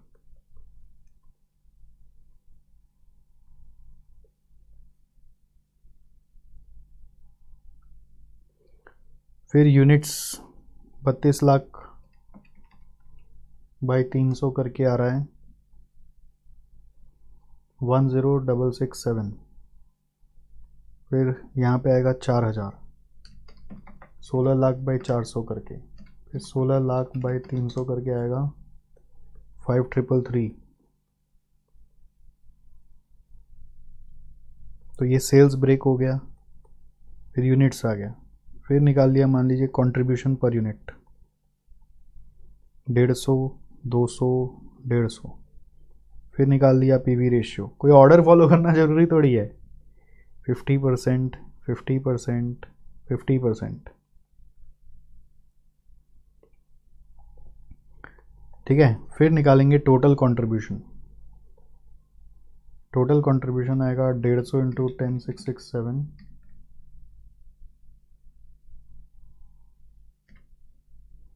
जो आ रहा है 16 लाख, अप्रॉक्स कर दिया मैंने। फिर 200 इंटू 4000 करके आ रहा है 8 लाख। फिर 5333 इंटू 150 करके आ रहा है, ये भी 8 लाख, अप्रॉक्स कर दिया 8 लाख। तो 16, 8, 24 और 8, 32 लाख आ रहा है, ठीक है। फिर फिक्स कॉस्ट मालूम है, वो है 18 लाख, तो प्रॉफिट आ गया 14 लाख। फिर हम लोग ओवरऑल पीवीआर निकालेंगे। जो टोटल कंट्रीब्यूशन है 32 लाख बाई टोटल सेल्स है 64 लाख करके 50% ही आ रहा है। और इससे आपका रिवाइज ब्रेक इवन सेल्स भी आ जाएगा। नया फिक्स कॉस्ट है 18 लाख बाई 50% करके आ रहा है 36 लाख, ठीक है। तो आप कैसे भी प्रेजेंट करिए, कोई प्रॉब्लम नहीं है, इसमें आंसर आना चाहिए। मेन हम लोग का टारगेट क्या रहता है, आंसर मैच होना चाहिए। मार्जिनल कॉस्टिंग में यही गोल रहता है। अब आपका आंसर मैच नहीं हो रहा है तो गड़बड़ है। देखो इन लोग जैसे भी किया आप देख लेना, मेरे को लगता है जो मैंने किया वो ज़्यादा इजी था। मैं देखा हूँ इनका सॉल्यूशन, मेरे को जमा नहीं उतना। आइए नेक्स्ट क्वेश्चन। एक चीज़ देखने के लायक है कि वो मार्जिनल वर्सेस एब्जॉर्प्शन कॉस्टिंग का कोई क्वेश्चन कभी आया ही नहीं। जस्ट इंस्टीट्यूट मैट में दिया हुआ था तब कर लिए थे। Following information has been obtained from the records of a manufacturing unit. So sales, okay, selling price per unit भी हम लिखते चले यदि, तो ये 50 रुपीज़ है। अब 80,000 यूनिट का ये 20 आएगा, यहाँ पे 5 आ रहा है, यहाँ पे 10 आ रहा है, ठीक है। तो ये सेलिंग प्राइस है, ये आपका तीनों वेरिएबल कॉस्ट है। तो कंट्रीब्यूशन पर यूनिट आ जाएगा 35 माइनस करके 15।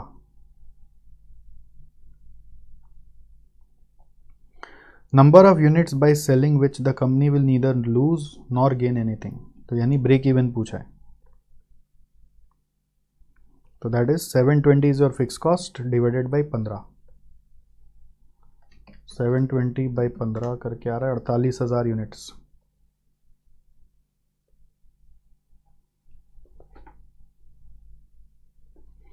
सेकेंड क्वेश्चन क्या है, sales needed to earn a profit of 20% on sales. तो ये sales is equal to fix cost plus profit by percent है ना, तो पीवी रेशियो से करना चाहिए। पीवी रेशियो आप निकाल लीजिए, क्या दिक्कत है। 15/50 तो 30% आ रहा है।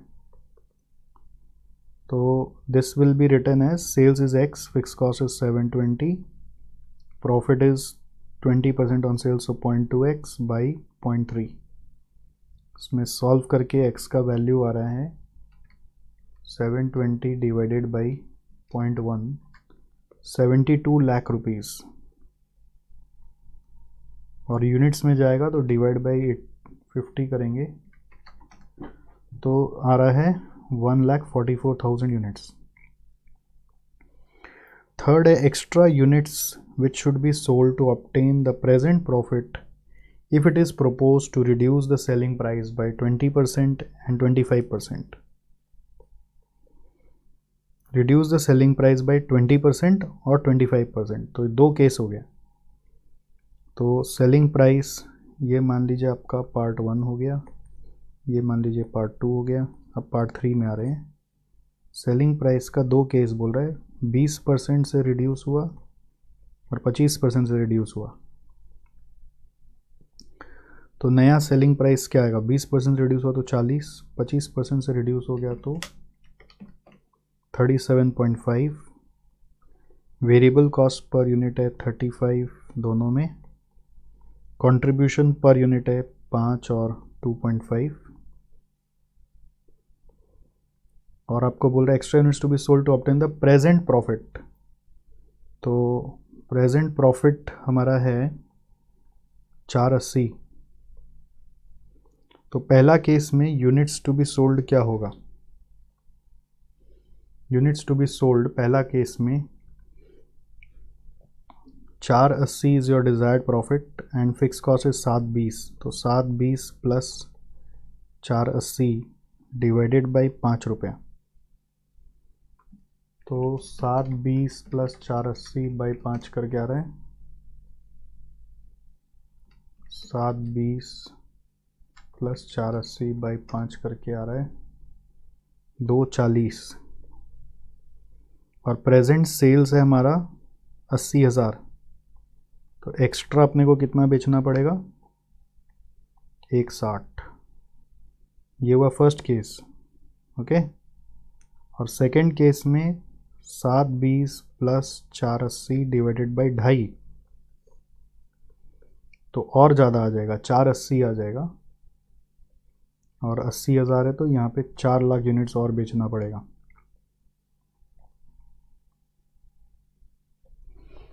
पार्ट 4 बोल रहा है selling price to be fixed to bring down its break even point to 10,000 units under present conditions.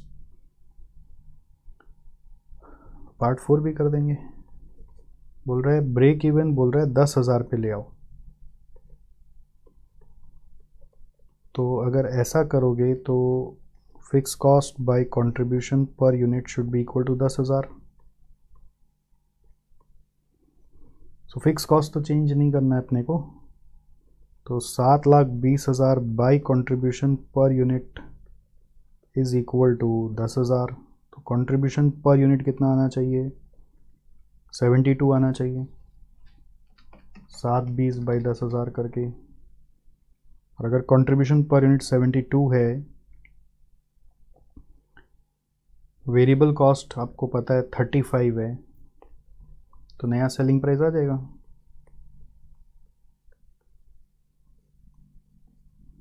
$107। This is the answer. Required selling price 107 होगा तो ब्रेक इवन सेल्स 10,000 आ जाएगा, जो करंट में अभी 48,000 है। हो गया? तो ये सब आप आंसर मिला लीजिए। मेन क्या था इस सब में, वो 2 पार्ट में करने का था, यही ध्यान देके करना था बस। पार्ट 3 में अब लास्ट है पार्ट 4, सॉरी 57। लास्ट है 57 अभी का। 57 नंबर क्वेश्चन बोल रहा है following data is available from the costing department of Arya limited which manufactures and market the single product. So material, conversion cost, dealers margin, ये एक नया चीज़ है, बस उस पर ध्यान देके करना। तो वेरिएबल कॉस्ट जैसा ट्रीट किया जाएगा। तो इन तीनों को लेके अभी का टोटल वेरिएबल कॉस्ट आ रहा है 40 और 24 64। कंट्रीब्यूशन पर यूनिट खड़ा हो रहा है 80 माइनस 64 करके 16। फिक्स कॉस्ट है, प्रेजेंट सेल्स है, कैपेसिटी यूटिलाइजेशन 60% है, तो 100% कैपेसिटी हो गया 90,000 बाई 60% करने से आ रहा है 1.5 lakh. There is acute competition in the market, thus extra efforts are necessary to enhance the sales. For this, following suggestions have been proposed. Reducing selling price by 5%. बोल रहा प्राइस घटा दो। नया सेलिंग प्राइस क्या होगा? 80 माइनस 5% करेंगे तो 76 आ रहा है। Increase dealers margin by 20% over the existing rate. तो existing rate क्या है भाई? What is the existing rate? Existing rate is 10% of sales. तो उसको 20% over the existing rate बढ़ा कर दो। इसका मतलब क्या हुआ? What does this imply? This implies that it should be 10 plus 20, 30 नहीं, जो 10% है उससे 20% बढ़ा दो, यानी 12%। 10% पे 20% बढ़ा दो। Which of these two suggestions would you recommend if the company desires to maintain the present profit? तो इसका सजेशन देने के लिए आप प्रेजेंट प्रॉफिट मेंटेन करना चाह रहे हैं। प्रेजेंट प्रॉफिट मेंटेन करने के लिए आपको वॉल्यूम दोनों ऑप्शन में निकालना पड़ेगा। ये ऑप्शन 1 है, ये ऑप्शन 2 है। सिंस मार्केट में एक्यूट कंपटीशन है तो सेल करने में बहुत मेहनत हो रहा है, extra efforts are required to sell enhance the sales, इसलिए वही ऑप्शन चुनेंगे जिसमें कम मेहनत करना पड़े। तो पहले ऑप्शन नंबर 1 में जाओ, उसमें पहले आप रुको, सबसे पहले प्रेजेंट प्रॉफिट निकाल लो। प्रेजेंट प्रॉफिट हम लोग कितना कमाते हैं, how much we earn in present. Present profit होगा आपका contribution 16 into 90,000 1440 minus fix cost है 10 लाख 440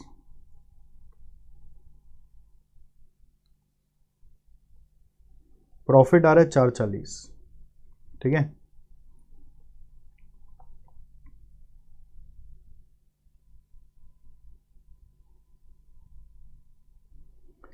सेकंड केस आ रहा है, सेकंड अब केस क्या, ऑप्शन नंबर 1, अगर सेलिंग प्राइस हमने रिड्यूस कर दिया 5% से, तो नया सेलिंग प्राइस क्या आएगा 76, वेरिएबल कॉस्ट उतना ही है 64। अच्छा रुको, वेरिएबल कॉस्ट उतना ही कैसे, वेरिएबल कॉस्ट उतना ही कैसे है, वेरिएबल कॉस्ट में मटेरियल 32 रुपये है, कन्वर्जन कॉस्ट 24 रुपये है, और डीलर्स मार्जिन अफेक्ट हो जाएगा ना, वो तो सेल्स के हिसाब से चल रहा है, तो डीलर्स मार्जिन 10% ऑफ नया सेल्स होगा ना, 76 के हिसाब से जाएगा वो 7.6, यही मैंने मार्क किया था ना, डीलर्स मार्जिन यहाँ पे एक थोड़ा ध्यान देके हैंडल करना है। तो अकॉर्डिंगली यहाँ पर कंट्रीब्यूशन क्या आएगी 76 minus 32 minus 24 minus 7.6 it's coming 12.4, this is your contribution per unit. So therefore units to be sold to earn desired profit, units to earn profit of current profit which is 440, तो that is equal to fix cost आपका है 10 lakh plus 440 profit चाहिए divided by 12.4, तो 1440 divided by 12.4, this is coming 116,129 units, ठीक है। देखिए 116,129 units. तो main यहाँ पर ये नहीं ध्यान पड़ता है यार, ये डीलर्स मार्जिन को कम करना था, वो हड़बड़ में हम लोग सेम रख देते हैं। और सेकंड केस में बोल रहे डीलर्स मार्जिन को 20% से बढ़ा दो, तो ऑप्शन नंबर 2 में डीलर्स मार्जिन को इंक्रीज करना है 20% से, तो 10 प्लस 20 नहीं है, ठीक है, that is it will become selling price आपका वही है, कितना है वो 80 है, लेस वेरिएबल कॉस्ट में मटेरियल वही है 32, कन्वर्जन कॉस्ट वही है 24, डीलर्स मार्जिन विल बिकम 10% का 20% बढ़ाना है तो 120% करेंगे, 12% ऑफ 80 हो जाएगा, so that will come as 9.6, या फिर आप 8 का बस 20% बढ़ा सकते हैं क्योंकि सेलिंग प्राइस नहीं चेंज हो रहा है ना। तो इंक्रीज बाय 20% का मतलब है दैट इज 10% पर 120% करना चाहिए, तो 12% आ जाएगा। तो इससे कंट्रीब्यूशन आ जाएगा 80 minus 32 minus 24 minus 9.6, so this is coming 14.4, ठीक है, this is coming 14.4, 80 minus 32 minus 24 minus 9.6. So from this what we can calculate is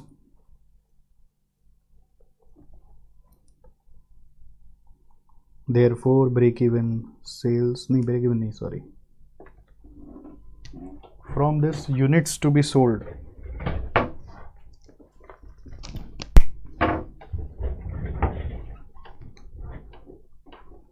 करो, नीचे नीचे करता हूँ, units to be sold is equal to 10 lakh plus 440 by 14.4 is equal to 1 lakh units.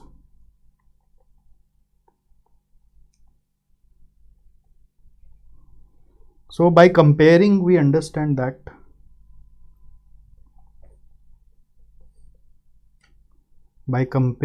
understand that इन दोनों के डिफरेंस से ये ज़्यादा अप्रोप्रिएट है, बिकॉज सेल करने में बहुत एफर्ट है, तो जितना जल्दी अपना टारगेट अचीव हो जाए वो ही सही है. तो ऑप्शन 2 इज बेस्ट.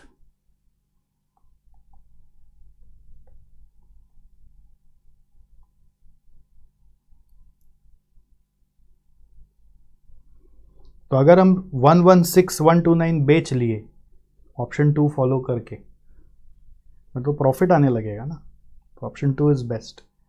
तो यहाँ पे लिखा हुआ है the second proposal is recommended because contribution per unit is higher in comparison to first proposal, and दूसरा the sales unit is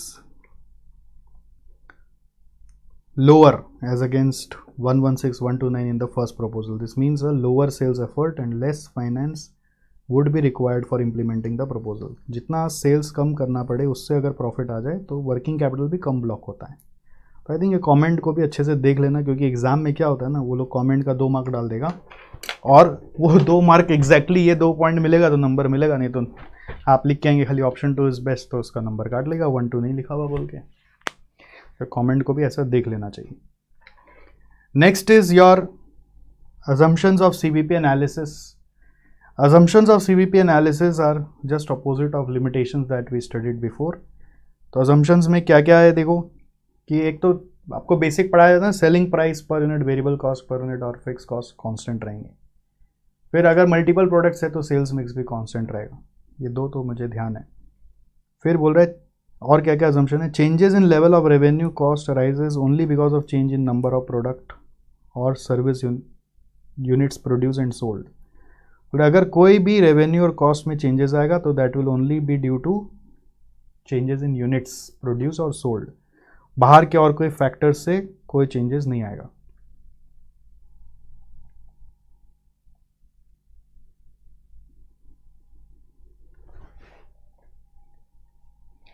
total cost can be separated into 2 components. अब limitation में यही लिखा था कि can may not be possible to separate. फिर when represented graphically behaviour of total revenue and total cost are linear, but limitation ये कि real world में ये सब लीनियर नहीं होते हैं. फिर selling price, variable cost per unit and total fix cost are known and constant. अगर आप मल्टीपल प्रोडक्ट बना रहे तो proportion of different products in multiple products are sold will remain constant. और फिर all revenues and cost can be added, subtracted and compared without taking into account the time value of money. यही limitations में लिख रहे थे ना हम लोग अपोजिट करके. तो सिमिलर पॉइंट्स है, इसमें ज़्यादा लोड लेने का दरकार नहीं है. ठीक है, बट एक बार जाना हुआ रहेगा तो आप अच्छे से पॉइंट्स लिख पाएंगे एग्जाम में अगर आ गया तो भाई आज हम लोग यहीं रुक जा रहे हैं.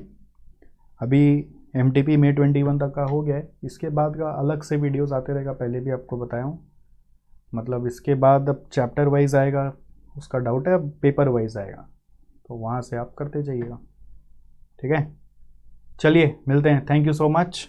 आई होप हेल्पफुल रहा होगा. बहुत एक्सटेंसिव था marginal costing, 60 question approx, time लगता है करने में. चलिए बाय बाय, टेक केयर.